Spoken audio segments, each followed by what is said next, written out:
ప్రపంచంలోని చాలా దేశాలు ఇతర దేశాల్ని ఆక్యుపై చేసే ప్రయత్నాలు చేశాయి. కానీ ఇండియా మాత్రం ఎప్పుడూ కూడా పక్క దేశాలపైన దాడి చేయలేదు. అయితే ఒకవేళ ఎక్స్పాండ్ అవ్వాలి, అఖండ భారత్ని ఏర్పాటు చేయాలి అని ఇండియా పక్క దేశాల్ని ఆక్రమించడం మొదలు పెడితే ఎలా ఉంటుందో తెలుసా? మన మొదటి టార్గెట్ శ్రీలంక అవుతుంది. శ్రీలంకను క్యాప్చర్ చేయడం మన ఆర్మీకి కేక్ తిన్నంత ఈజీ. సెకండ్ టార్గెట్ పాకిస్తాన్ అవుతుంది. ప్రజెంట్ మన ఇండియన్ ఆర్మీ క్యాపబిలిటీస్ ప్రకారం మనం పాకిస్తాన్ని కూడా ఆక్యుపై చేయగలం.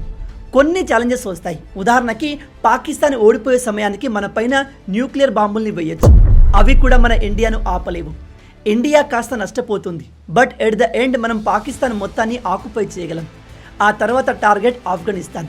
ప్రజెంట్ ఆఫ్ఘనిస్తాన్లో ఉంది తాలిబాన్లు.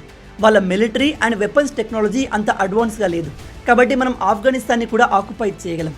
ఆ తర్వాత నేపాల్ అండ్ భూటాన్లు యుద్ధం చేయకుండానే మిలిటరీ ప్రెజర్ కారణంగా ఇండియాలో కలిసిపోతాయి.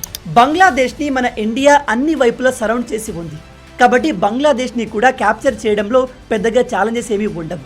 ఆ తర్వాత సేమ్ వేలో మనం మయన్మార్ని కూడా ఆక్యుపై చేయగలం.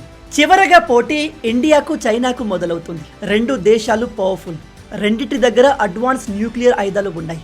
కానీ చివరికి ఎవరు గెలుస్తారనేది మనం అంచనా వేయలేం. దీని గురించి మీరేమనుకుంటున్నారు? ఇండియా చైనా మధ్య భీకర యుద్ధం జరిగితే ఎవరు గెలుస్తారు? మీ ఒపీనియన్ని కింద కామెంట్లో చెప్పండి.